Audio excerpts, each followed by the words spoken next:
네, 함께 기도하겠습니다. 하나님, 이 시간 우리가 주님의 말씀을 듣습니다. 전하는 자나 듣는 자나 모두 주님의 말씀 앞에 겸손히 서며 그 말씀을 겸허히 받도록 하소서. 예수님의 이름으로 기도했습니다. 아멘. 오늘 우리는 사무엘이 어릴 적 성장하는 이야기를 본문으로 살펴봤습니다. 사무엘상 3장은 어린 사무엘과 엘리의 두 아들 홈니와 비느하스를 비교하는 내용을 이루고 있습니다. 사무엘이 태어난 시기에 이스라엘은 사사시대 말기였습니다. 사사시대의 이스라엘은 중앙 집권화된 왕정 체제가 아닌 이스라엘의 12지파가 연대를 이루며 각자 자신의 지역을 운영하던 시기였습니다. 그러다가 이제 국가적인 위기가 오면 하나님이 세우시는 사사를 통해 위기를 타개해가는 방식으로 나라가 운영됐기에 어떻게 보면 상당히 불안정한 그런 부족적인 생활 양상을 띄었습니다.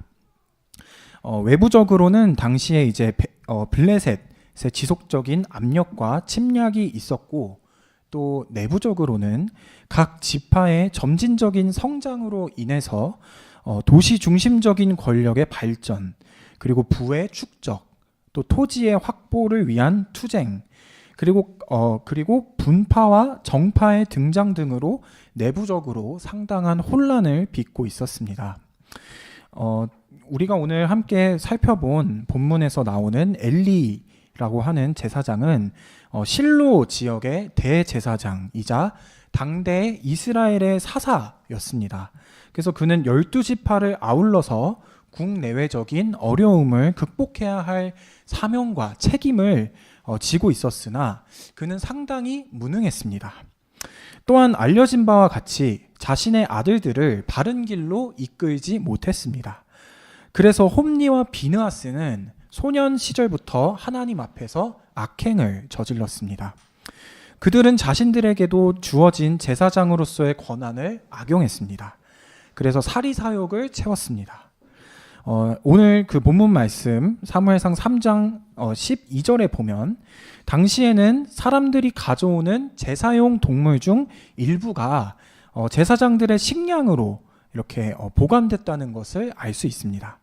대제사장들이 그리고 제사장들이 어느 부위를 식량으로 보관할지는 지역에 따라서 달랐던 것으로 보입니다.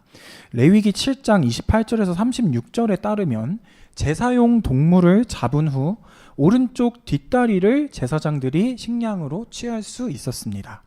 반면에 신명기 18장 3절에 따르면 소나 양의 앞다리, 두 볼, 그리고 위를 식량으로 삼을 수 있었습니다.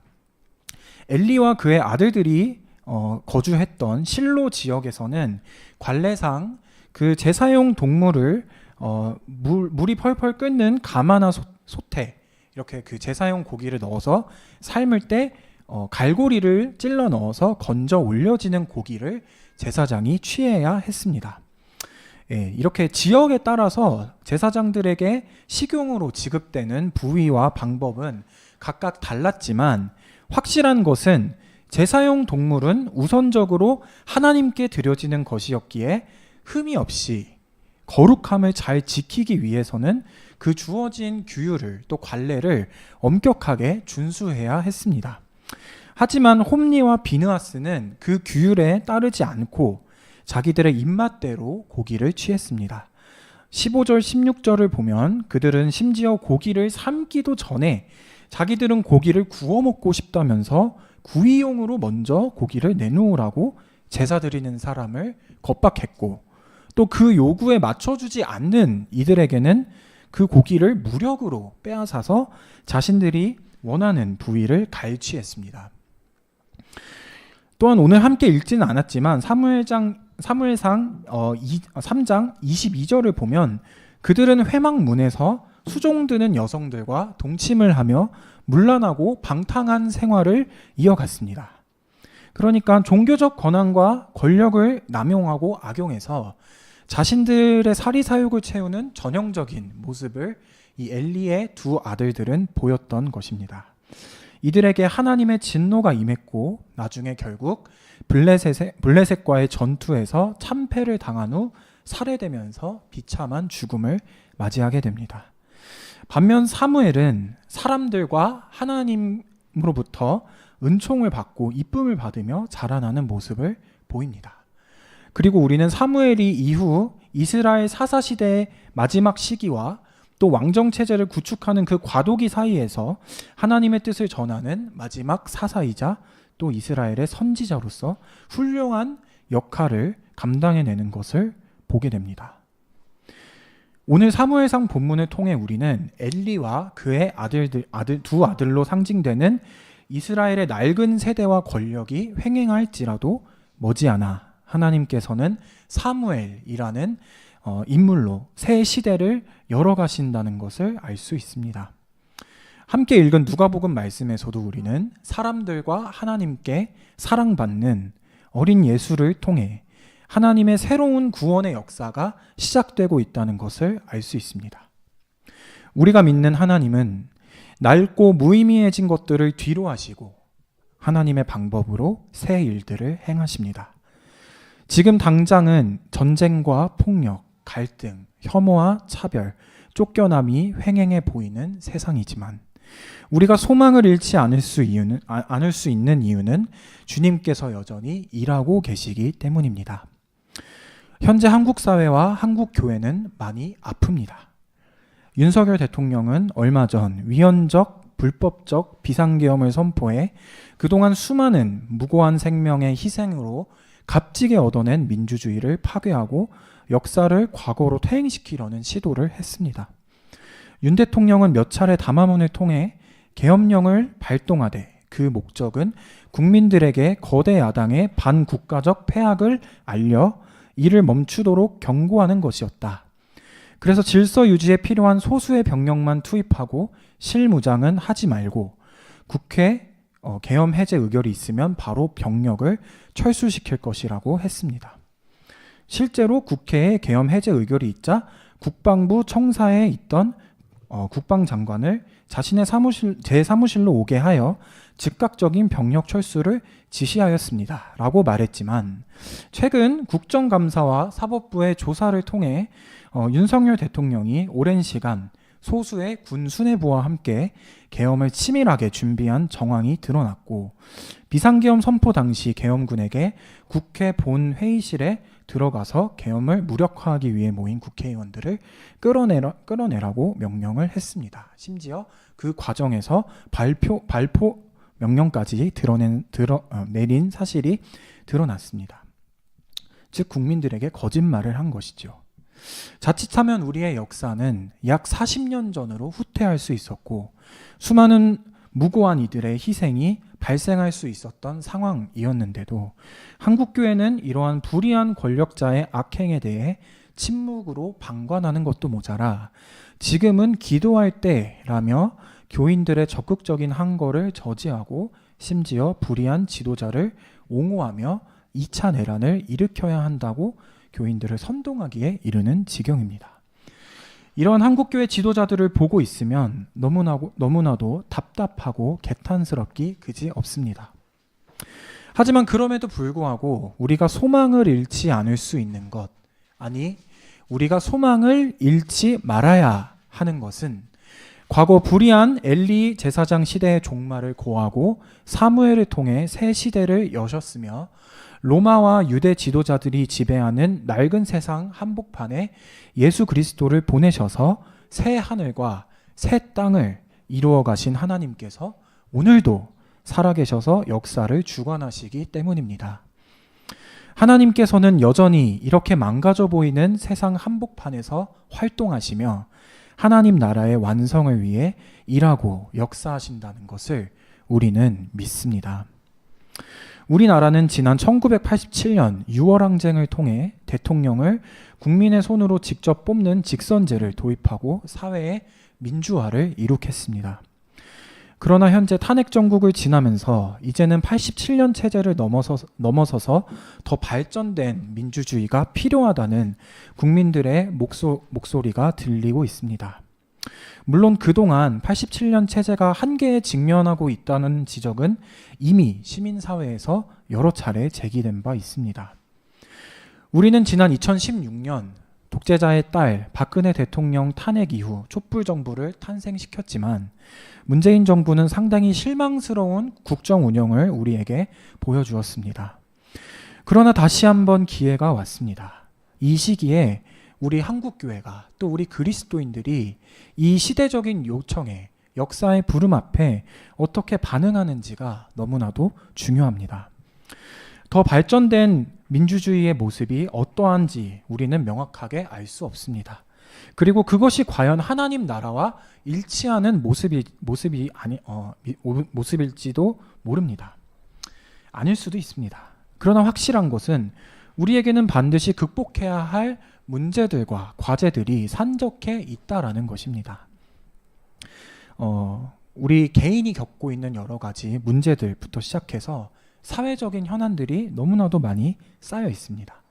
빈익빈 부익부, 아빠 찬스, 부동산 공화국, 부동산 왕국과 같은 단어들로 표현되는 경제 불평등, 또 70년 이상 지속되며 수많은 갈등과 분단을 파생시키고 초래하는 이 분단 체제, 빈곤계층, 노동자, 노인, 여성, 어린이, 청소년, 청년, 장애인, 성소수자, 이주민과 난민 등 우리 사회에서 소외되고 취약한 위치에 처해 있는 이웃들의 어려움, 또 세계 도처에서 발생 중인 전쟁과 내전, 기후 위기 등의 문제들을 극복하고 뛰어넘어서 예수 그리스도께서 우리에게 알려주시고 맡겨주신 하나님 나라를 세우는 일에 우리가 동참해야 합니다. 어떻게 동참할 수 있을까요? 오늘 골로새서를 통해 사도 바울은 그 방법을 우리에게 알려줍니다. 골로새 교회는 사도 바울의 제자이자 그의 동역자였던 에바브라라는 인물을 통해 골로새 지역에 세워진 교회입니다.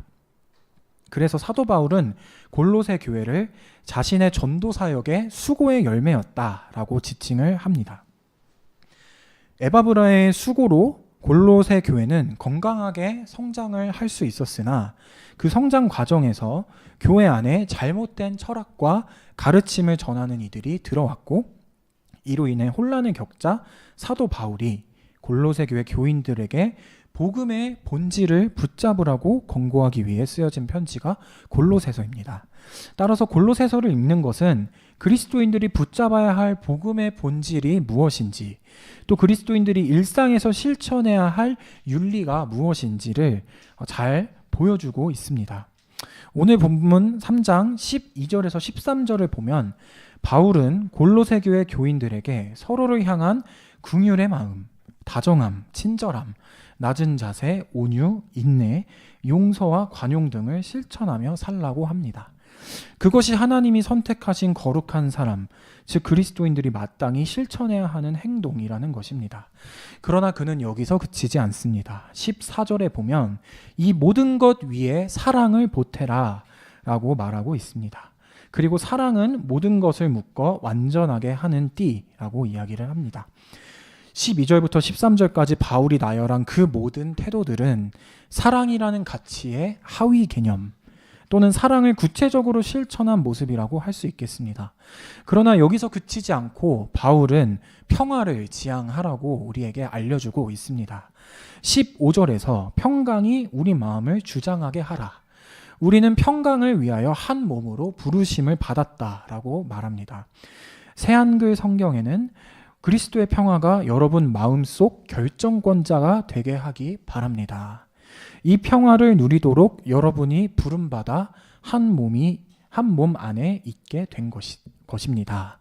라고 번역이 되어 있습니다. 모든 폭력에 반대하고 또 모든 존재와 더불어 살기 위해 우리가 치열하게 분투하는 평화가 우리에게 필요하다는 것입니다. 세 번째로 바울은 감사를 강조합니다. 15절에서 17절까지 모든 절마다 감사라는 단어가 한 번씩 등장합니다. 그만큼 바울은 그리스도인들에게 감사하는 것이 중요하다는 것입니다. 감사는 그저 우리들의 삶 속에서 소소한 기쁜 일들을 생각해내서 일종의 정신승리를 하는 것이 아닙니다. 우리가 사는 세상이 얼마나 감사하기 어려운 세상입니까? 이러한 세상에서 감사의 마음을 잃지 않는 것은 하나님께서 여전히 우리들의 소망이 되신다는 것, 그리스도께서 우리의 소망이 되신다는 것을 계속해서 되새기고 고백하며 그 믿음을 잃지 말라고 하는 큰 결단이자 이 세상 속에서 우리가 자칫 느낄 수 있는 공허함에 대한 적극적인 저항입니다. 16절에 보면 그것은 하나님의 말씀을 우리들의 마음 안에 둘 때 가능하다라고 나와 있습니다. 오늘 골로새서 말씀을 통해 하나님께서 이 불의한 시대를 우리가 슬기롭게 건너가면서 새 시대를 열 수 있는 세 가지 핵심 키워드를 알려주시는데요. 바로 사랑, 평화, 감사입니다. 존귀하신 성도 여러분, 저는 오늘을 마지막으로 그소망교회를 떠나게 됐습니다. 지난 3년간 그소망교회에서 사역할 수 있어서 정말 감사했습니다. 무엇보다 장신대 신대원 1학년을 마치고 개인적인 사정으로 인해서 사역지를 구하지 못해서 제가 유급을 고민하고 있을 때 제게 손을 내밀어 주셔서 학업을 잘 이어갈 수 있었고 무사히 졸업할 수 있었습니다. 부족한 저에게 기회를 주신 우리 그소망교회 다시 한번 진심으로 감사드리고 또 하나님께도 감사드립니다. 앞서 이야기했듯이 한국교회는 많이 아픕니다. 현재 한국교회의 지도자들은 복음을 바르게 선포하고 하나님 나라를 세우는 선교사역에 앞장서기보다 만몬 앞에 무릎을 꿇었고 권력과 유착하여 과거 자신들이 세운 낡은 체제를 유지하는 데 급급한 모습을 보이고 있습니다. 많은 신학자들과 목회자들이 한국교회가 오래가지 못하고 곧 얼마 안 가서 망할 것이다 라는 부정적인 전망을 내놓고 있습니다. 저 역시도 한국교회를 향한 그러한 분석과 전망이 전혀 틀린 말이 아니라 생각하지 않습니다. 그러나 저는 예수 그리스도께서 핏값으로 세우신 그분의 몸된 교회는 결코 무너지지 않는다고 믿습니다. 그 소망 교회와 같이 하나의 거룩한 보편적이고 사도적인 교회를 지향하고 복음의 본질과 하나님 나라를 지향하는 일에 집중하는 교회는 결코 오늘 주신 말씀대로 사랑과 평화와 감사에서 멀어질 수 없습니다. 하나님께서는 더 이상 낡아서 효력이 정지된 대형교회, 부자교회가 아닌 그분의 말씀과 뜻 앞에 날마다 새롭게 반응하는 그리스도인들과 새 시대의 교회들을 통해서 반드시 새 일을 행하실 것이라고 믿습니다. 비록 몸은 떨어져 있지만 우리는 우리의 머리 대신 그리스도 안에서 항상 연결되어 있다는 것 역시 믿어 의심하지 않습니다. 이 어려운 시대에 복음의 본질과 교회의 교회됨을 지키기 위해 노력하는 우리들의 발걸음 위에 하나님께서 항상 함께 하실 줄 믿습니다.